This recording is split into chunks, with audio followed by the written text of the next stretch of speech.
Hi friends, welcome to Murthy maths and English channel. Friends, మనం ఈరోజు English గ్రామర్లో భాగంగా ఇంపార్టెంట్ ఇంగ్లీష్ గ్రామర్ రూల్స్లో రూల్ నెంబర్ 14, రూల్ నెంబర్ 15 గురించి ఈ వీడియోలో డిస్కస్ చేయబోతున్నాం. ఓకేనా? ఈ ఇంపార్టెంట్ గ్రామర్ రూల్స్ వీడియోలన్నీ కూడా అన్ని కాంపిటేటివ్ ఎగ్జామ్స్ వరకు, టెట్, డిఎస్సి, రైల్వే ఎగ్జామ్స్, అలాగే SI, constable, bank exams, SSC, CGL అందరికీ ఉపయోగపడే వీడియోస్ ఇవన్నీ కూడా. ఓకేనా? వీడియో చివరి వరకు స్కిప్ చేయకుండా వాచ్ చేయండి. చూసిన ప్రతి ఒక్కరు కూడా లైక్ చేయండి, మీ ఫ్రెండ్స్కి షేర్ చేయండి.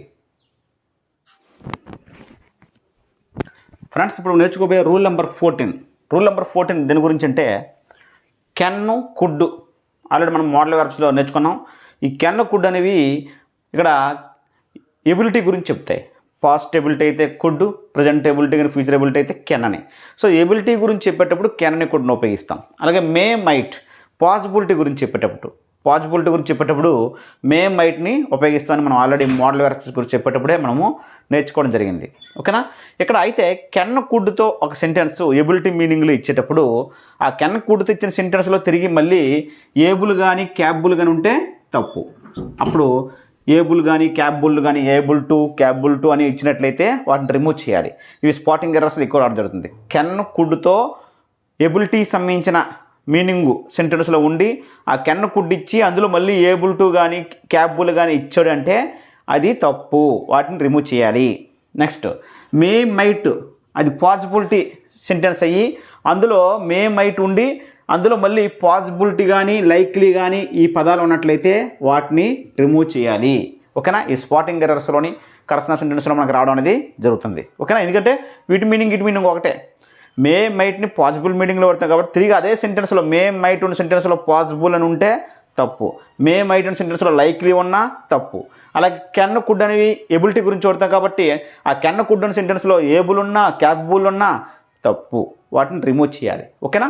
చూద్దాం, ఎగ్జాంపుల్స్ చూద్దాం. It may likely rain. It may likely rain అంటే వర్షం పడచ్చని.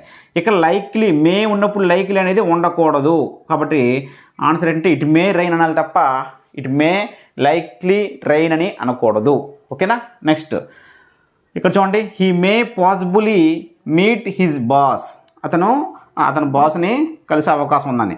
సో మే ఉన్నప్పుడు కూడా పాసిబుల్ కానీ పాసిబిలిటీ కానీ ఏ పదం ఉన్నా దానిని మనం రిమూవ్ చేయాలి. రాంగ్ అనమాట.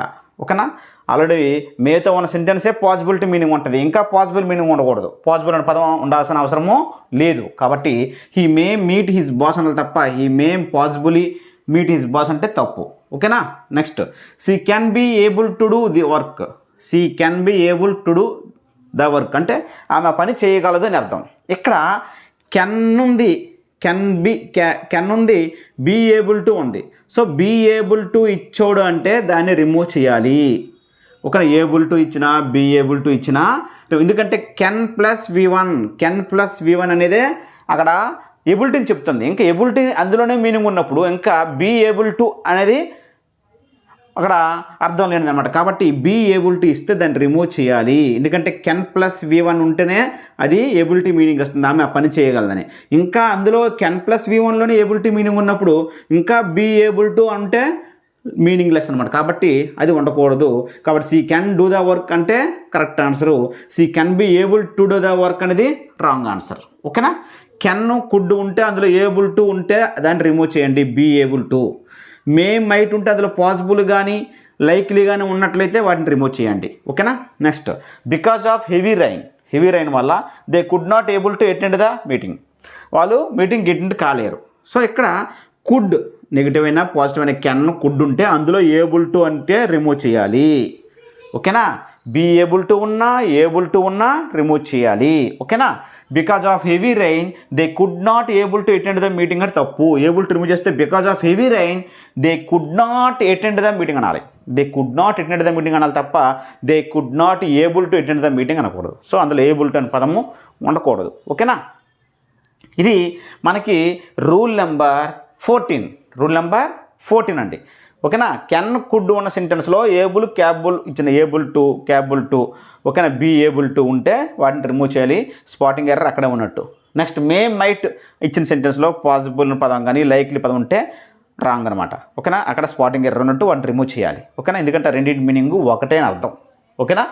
నెక్స్ట్ రూల్ నెంబర్ 15 ఏంటంటే విత్ ఏ వ్యూ టు ఉందండి ఇక్కడ. విత్ ఏ వ్యూ టు అంటే ఇక్కడ మనకి పర్పస్ అనే మీనింగ్ వస్తాయి. విత్ ఏ వ్యూ టు అంటే పలానా పర్పస్, పలానా అవసరం కోసం, పలానా పని కోసం అనే మీనింగ్లో విత్ ఏ వ్యూ టు నడుతాం. ఓకేనా. అలాగే looking forward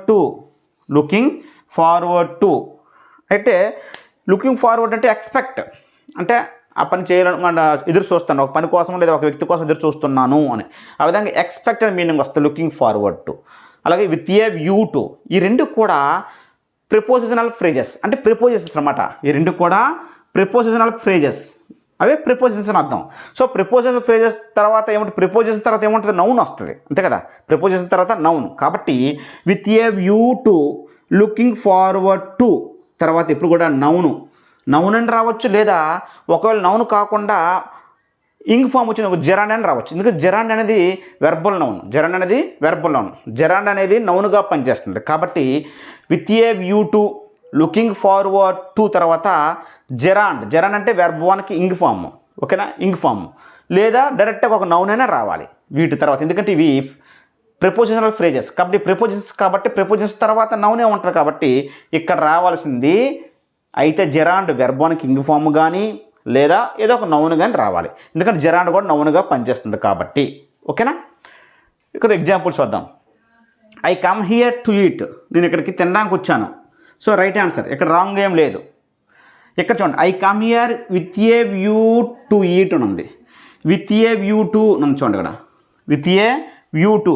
with a view to తర్వాత రావాల్సింది మనకి టూ ఉందని చెప్పి అంటే వెర్బ్ వన్ రాస్తే తప్పు, జెరాండ్ రాయాలి. ఇక్కడ వెర్బ్ రాయాల్సి వస్తే జెరాండ్ రాయాలి, అంటే ఇంగ్ ఫామ్ రాయాలి, ఈటింగ్ అని రాయాలి.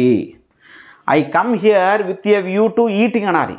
ఇక్కడ మనం కన్ఫ్యూజ్ అయ్యి విత్ ఏ వ్యూ టు తర్వాత వెర్బ్ వన్ వస్తుందని చెప్పి ఈట్ అంటే తప్పు.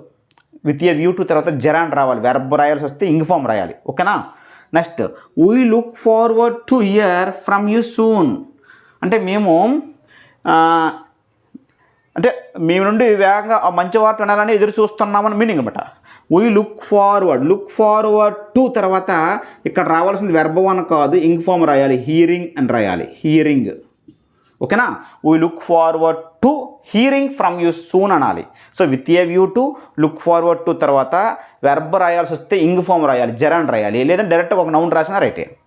Next I am looking forward to my vacation, looking forward to ఉంది కదా. దీని తర్వాత ఇక్కడ మై వెకేషన్ అనేది నౌనే కదా. సో నౌన్ రాశారు కాబట్టి right answer sentence. Looking forward తర్వాత అయితే నౌన్ అని ఉండాలి, వెర్బ్ రాయాల్సి వస్తే ఇంగ్ ఫామ్ రాయాలి, జెరాండ్ రాయాలి. ఓకేనా. I am looking forward to my vacation, అంటే నా వెకేషన్ కోసం నేను ఎదురు చూస్తున్నాను. Next is looking forward to work with you, ఇక్కడ వెర్బ్ ఇచ్చారు. ఇక్కడ లుకింగ్ ఫార్వర్డ్ టు తర్వాత వెర్బ్ వన్ రాస్తే తప్పు, వర్కింగ్ అని రాయాలి. ఏం రాయాలి, వర్కింగ్ అని రాయాలి. వర్కింగ్ విత్ యూ అనాలి. ఈ studying hard with a view to go to university, అంటే అతను యూనివర్సిటీ వెళ్ళడం కోసము బాగా కష్టపడి చదువుతున్నాడు అని పర్పస్ అనమాట with a view to. So with a view to తర్వాత ఇక్కడ వెర్బ్ వన్ రాయకూడదు, ఏం రాయాలి, జెరాండ్ రాయాలి, గోయింగ్ అని. ఓకేనా. ఈ studying hard with a view to going to university అనాలి, గో టు యూనివర్సిటీని అనకూడదు. ఇక చూడండి, is looking forward to working with you, అంటే అతను నీతో పని చేయాలని ఎదురు చూస్తున్నాడు అని మీనింగ్. ఇక్కడ లుకింగ్ ఫార్వర్డ్ టు తర్వాత ఇంగ్ ఫామ్ రాయాలి, అలాగే విత్ ఏ వ్యూ టు తర్వాత ఇంగ్ ఫామ్ రాయాలి. డైరెక్ట్గా నౌన్ ఇచ్చారు కాబట్టి ఇది రైట్ ఆన్సర్, మై వెకేషను. ఓకేనా. ఈ విధంగా మనకి with a view to look forward to తర్వాత జెరాండ్ వస్తుంది, దాన్ని నౌన్ అని అంటాం, verbal noun. So with a view to look forward to అనేవి ప్రిపోజిషనల్ ఫ్రేజెస్, అంటే ప్రిపోజిషన్స్ కాబట్టి ప్రిపోజిషన్స్ తర్వాత నౌనే వస్తుంది. కాబట్టి అయితే నౌన్ అయినా రాయాలి, లేదా వెర్బల్ నౌన్ అనేటువంటి జెరాండ్ రాయాలి. జెరాండ్ మనం ఏంటంటే వెర్బ్ వన్కి ఇంగ్ ఫామ్. ఓకేనా. ఇక్కడ జెరాండ్ అనేది నౌన్గా పనిచేస్తుంది. ఇది మనకి రూల్ నెంబర్ 15. ఓకేనా. ఈరోజు ఈ వీడియోలో మనం నేర్చుకునే ఇంపార్టెంట్ రూల్స్ ఏంటంటే rule number 14, rule number 15. Can, కుడ్కి ఏబుల్, క్యాబుల్ అనే పదాలు రాకూడదు. మేమ్ అయిటువంటి సెంటెన్స్లో పాసిబుల్ కానీ లైక్ అనే పదాలు రాకూడదు. ఓకేనా. అది రూల్ నెంబర్ 14. Thank you.